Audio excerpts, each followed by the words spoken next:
What's up, YouTube? So today we're gonna be looking at Indiana Monster Myths. I'm gonna be doing a reaction. It's 6 minutes 35 seconds long. I can record up to 10 minutes until I buy this program. My green screen does not have enough light, which therefore it's only semi-transparent.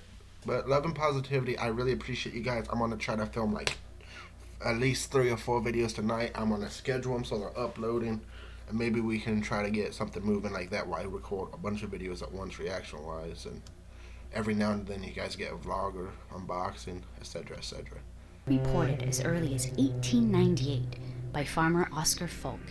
Nearly a half-century later, the residents of Churubusco, a small Indiana town located 15 miles north of Fort Wayne, had largely forgotten about the Beast of Busco, rumored to lurk beneath the surface of the town's popular swimming hole, Folk Lake.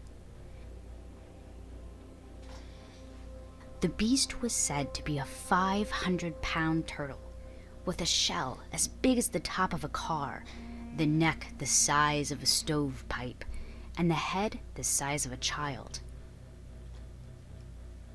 It was in July Could you imagine a turtle that freaking big?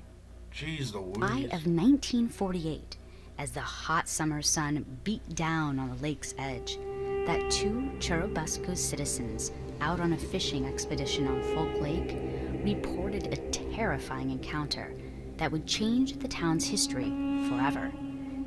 While casting their lines, the 2 men, Ora Blue and Charlie Wilson, saw what they described as a massive beast stalking the shores of Folk Lake. When the 2 were done fishing, they reported the sighting to property resident Gail Harris. Local turtle expert Rusty Reed quickly dismissed the tale as a hoax. The story would have ended there, but then the Beast of Busco returned. In March of 1949, Harris claimed to have seen the giant turtle himself and was persuaded by the local townspeople to try and capture the beast for all to see.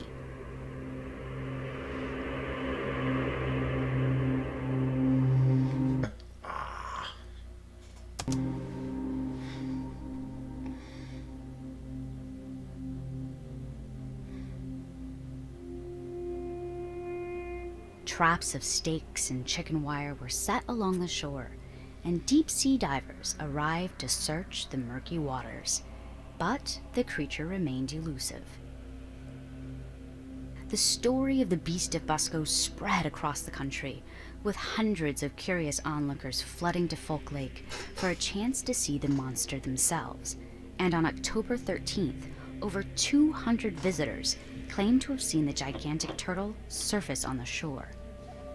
But the beast would not be captured, nor would the legend leave the hearts of the people of Churubusco.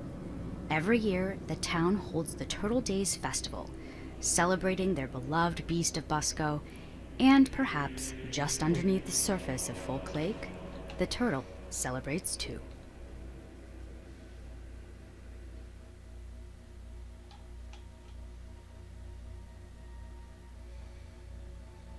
Oxford, Indiana, holds the distinction for being the first town in Benton County.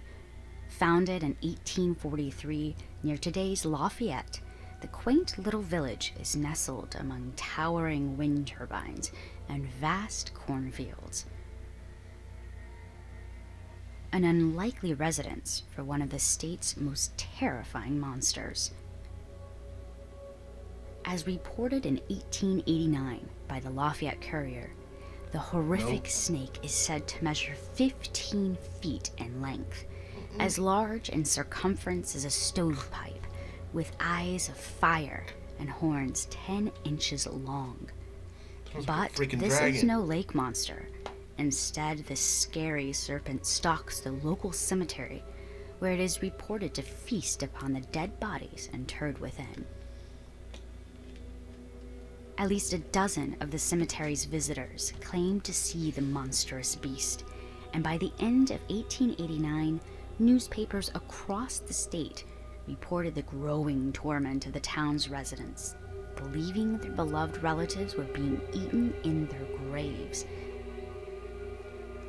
Could you imagine thinking like your relatives are getting eaten while they're laying underground 6 feet? Like, the psychological damage, even if it's not true thinking that's the case, like what it would do to somebody. So I can only record 10 minutes until I buy this program, guys. So there might be a second episode. Maybe not though, because we only got a couple minutes left. That way I can talk about stuff as we're watching it.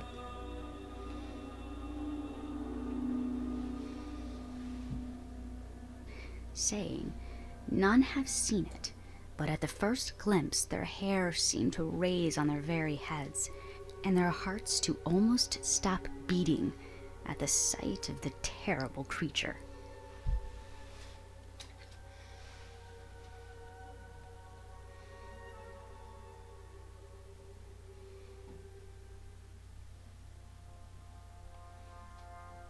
Perhaps Indiana's most famous monster resides in Columbus's Mill Race Park, a popular recreation spot shrouded in dense woods and known for its winding rivers and 2 small lakes. But in the autumn of 1974, Columbus's picturesque park became notorious for something else: a violent green monster.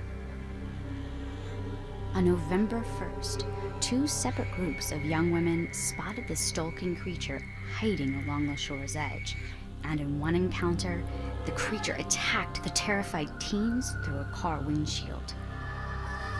Horrified, they fled the park and reported the incident to local police, describing the monster as standing at 6 feet tall, with dark fur, a pale green face, and long, sharp claws.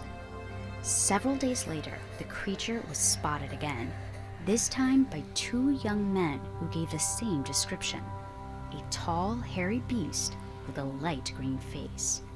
And police officer Kenneth St. John was soon appointed Monster Control Officer.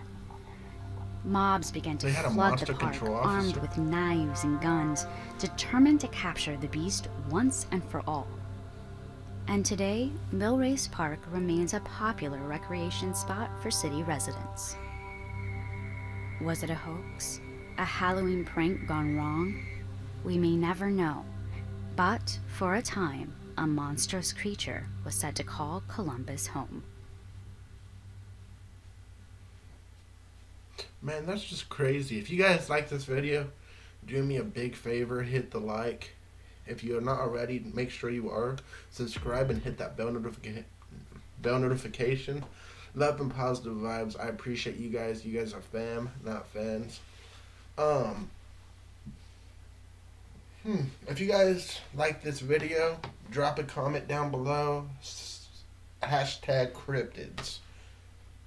And maybe we'll do other states. Maybe we'll watch more of Indiana, because that's where I'm from. So, love and positive vibes. See you guys next time.